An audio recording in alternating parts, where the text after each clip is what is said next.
اللہ تعالیٰ جب اپنی صفات بیان کرتے ہیں ان صفات میں وحدت اور کثرت کا تذکرہ شامل ہے.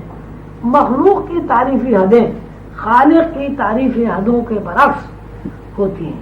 اللہ تعالیٰ نے مخلوق کی تعریف بیان کی ہے کہ مخلوق کثرت ہوتی ہے، مخلوق کے اندر احتیاج ہوتی ہے، مخلوق کے لیے ضروری ہے وہ کسی کی اولاد ہو، یہ بھی ضروری ہے کہ وہ یعنی مخلوق باپ کی حیثیت میں اپنا تشخص برقرار رکھتی ہو یا ماں کی حیثیت میں اس کا تشخص موجود ہو. مخلوق بغیر خاندان کی نہیں ہوتی. ان تمام باتوں سے اللہ تعالیٰ مستثنیٰ اور بے نیاز ہے.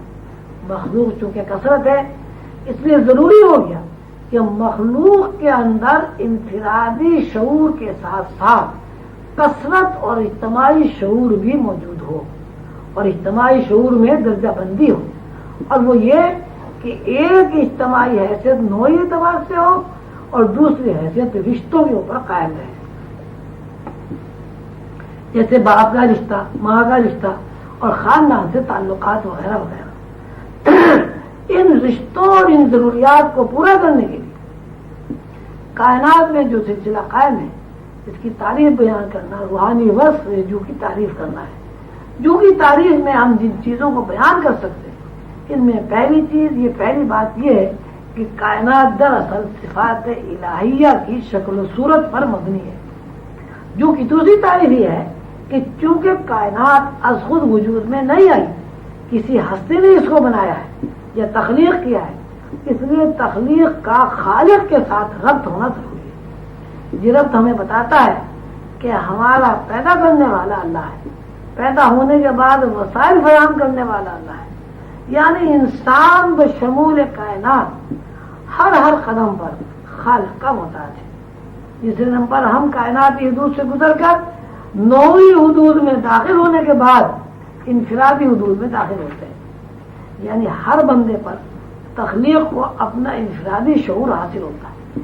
وہ شعوری طور پر یہ بات جان لیتا ہے کہ میں موجود ہوں. جو کہ اوپر کے دونوں سلسلوں میں کائناتی اعتبار سے نوعی اعتبار سے جاننا لاشعوری تحریکات کے تابع ہے. جو کہ تیسرے مرحلے میں انفرادی حیثیت میں انسان خود کو پہچانتا ہے، لیکن یہ پہچان نہ صرف احساس اور ادراک کی حد تک ہے. جو کہ چوتھے سلسلے میں انفرادی طور پر کوئی فرد اپنی شکل و صورت سے واقف ہو جاتا ہے، اپنے احساسات اور حسیات سے واقف ہو جاتا ہے. پھر وہ ایک سیڑھی اور اترتا ہے جس کو حضور قلندر بابا نے جو کا 5واں مرحلہ قرار دیا ہے. نوعی حیثیت اختیار کرتا ہے، یعنی شعوری طور پر نوعی حیثیت اختیار کر لیتا ہے. پھر شعور نوعی شعور انفرادی احساس کے ساتھ نو کے افراد کے احساس کا ادراک کر لیتا ہے. یہی وہ ادراک ہے جس کی شرح میں یہ بات مخفی ہے کہ افراد کائنات کا تعلق یا افراد کائنات کا ربط یا افراد کائنات کی موجودگی ایسی ہستی کے ساتھ قائم ہے جو رگ جان سے زیادہ قریب ہے.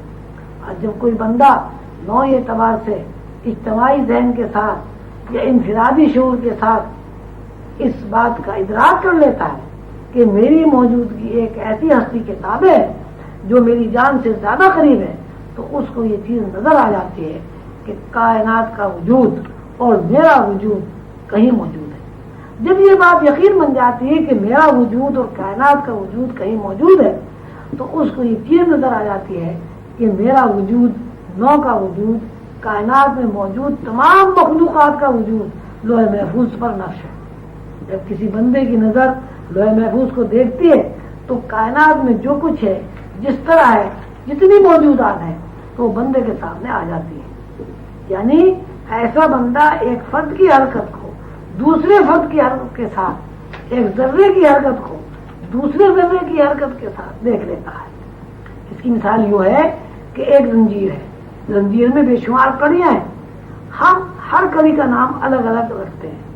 مثلا ایک کڑی کا نام ہم نو انسانی رکھتے ہیں، دوسری کڑی کا نام جنات کی مخلوق رکھتے ہیں، تیسری کڑی کا نام فرشتے یا آسمانی کرہ یا کوئی کرہ رکھتے ہیں. جب کوئی بندہ زنجیر کو بھرپور نظر سے دیکھے گا تو اس کی اجتماعی نظر ان تمام مخلوقات کو احاطہ کر لے گی. یعنی وہ زنجیر کی کڑی میں نوع انسانی کو بھی دیکھے گا، جنات کو بھی دیکھے گا، فرشتے بھی اس کے سامنے آ جائیں گے. نہ صرف یہ کہ جنات، فرشتے، انسان اس کے سامنے آ جائیں گے، بلکہ آسمانوں کے اندر جتنے ستارے ہیں، جتنے سیارے ہیں، جتنے کہکشانی نظام ہیں، وہ سب کے سب اس کے سامنے آ جاتے ہیں. اس لیے کہ لوح محفوظ ایک ایسی اسکرین ہے، یہ ایسی فلم ہے جس میں کائنات کا اجتماعی پروگرام پورا کا پورا ہر حرکت کے ساتھ موجود ہے. جو کا شعور رکھنے والا بندہ لوح محفوظ کے نقوش کو دیکھ سکتا ہے، سمجھ سکتا ہے، محسوس کر سکتا ہے. لوح محفوظ چونکہ ماضی، حال، مستقبل کا ریکارڈ ہے، اس لیے لوح محفوظ کو دیکھنے والا بندہ ہزاروں سال پہلے کی چیز ہو یا ہزاروں سال بعد آنے والے واقعات ہوں، ان کا مشاہدہ کر لیتا ہے. مشاہدہ اس لیے کر لیتا ہے کہ لوح محفوظ پر اللہ تعالیٰ کے حکموں سے ان کے بعد کا سارا پروگرام، وہ ماضی ہو، حال ہو، مستقبل ہو، سب کا سب ریکارڈ ہے. ابھی ہم نے لوح محفوظ کو مثال کے طور پر فلم کہا ہے. اگر کوئی ایسے کیمرہ ایجاد ہو جائے کہ پوری دنیا کی یکجائی فلم اپنے اندر محفوظ کر لے، تو جب اس فلم کو دیکھا جائے گا تو اس کے اندر دنیا کی تمام چیزیں موجود ہوں گی، اور اسے پردے پر ڈسپلے کیا جائے گا تو تمام چیزیں اپنی شکل و صورت اور اپنے رنگ و روپ کے ساتھ چلتی پھرتی اور متحرک نظر آئیں گی. سمجھنے کے لیے ہم کہہ سکتے ہیں کہ جو یا لوح محفوظ اللہ تعالیٰ کی بنائی ہوئی ایک فلم ہے جس میں کائنات کا یکجائی پروگرام موجود ہے. اس پروگرام کو جب ڈسپلے کیا جاتا ہے تو مختلف حواس اور مختلف ادراک وجود میں آتے ہیں.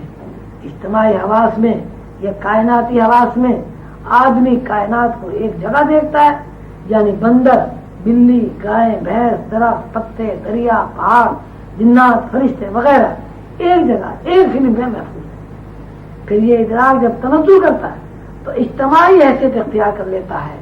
اجتماعی حیثیت میں آدمی کے اندر نوعی شعور پیدا ہو جاتا ہے، یعنی وہ جان لیتا ہے کہ میں نوع انسان ہوں اور دوسری تخلیق فلاں فلاں نوع ہے.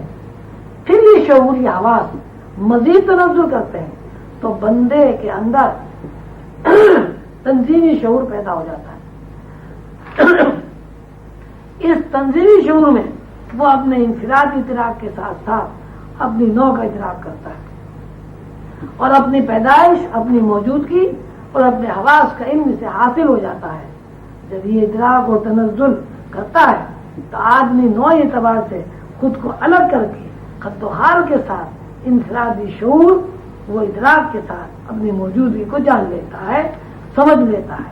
مختصر بات یہ ہے کہ لوح محفوظ یہ عالم جو کائنات کا یکجائی پروگرام ہے.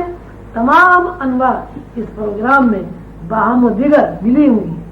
پہلی بار جب نظر پڑتی ہے تو اس قسم کا احساس ہوتا ہے کہ ایک گائے ہے، گائے کے اندر بکری ہے، بکری کے اندر کبوتر ہے، کبوتر کے اندر آدمی ہے، آدمی کے اندر چیونٹی ہے. یعنی کائنات کا جو پروگرام گڑبڑ نظر آتا ہے، پھر جب نظر ٹھہرتی ہے اور شعور اس قابل ہو جاتا ہے کہ لوح محفوظ پر موجود نقوش کو سمجھ سکے تو یہ گڑبڑ پروگرام الگ الگ نظر آتا ہے. اور الگ الگ نظر آنے کی صورت یہ ہے کہ نوعیں الگ الگ نظر آتی ہیں. یہ نوعی پروگرام بھی گڑبڑ ہوتا ہے. مثلاً لوح محفوظ پر یہ نظر آتا ہے کہ ایک کبوتر ہے، کبوتر ایک ہے، اس کبوتر کی نسل کے نوعی اعتبار سے اربوں خربوں سائے یا عرف ایک کبوتر میں نظر آتے ہیں.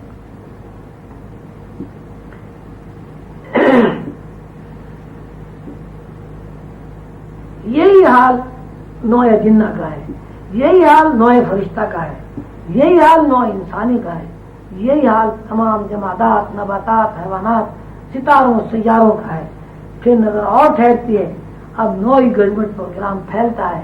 یا یوں کہیے شعور کے اندر اتنی سرحد پیدا ہو جاتی ہے کہ شعور اس کی تشریح کرتا ہے.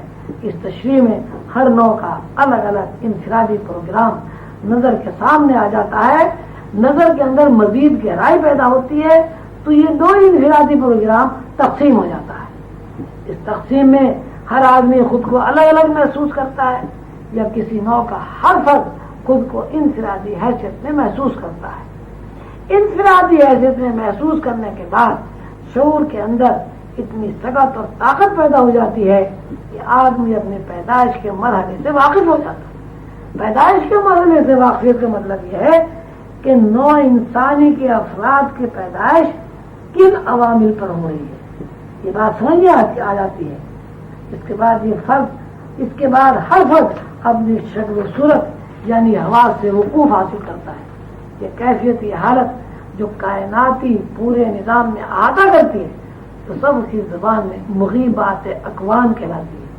مغیبات اکوان کا حامل کسی بندے کے اندر یا کسی بندے کی نظر میں اتنی طاقت اور وسعت پیدا ہو جاتی ہے کہ وہ ہزاروں سال پہلے کے گزرے ہوئے حالات و واقعات اور ہزاروں سال بعد آنے والے حالات و واقعات کا مشاہدہ کر لیتا ہے۔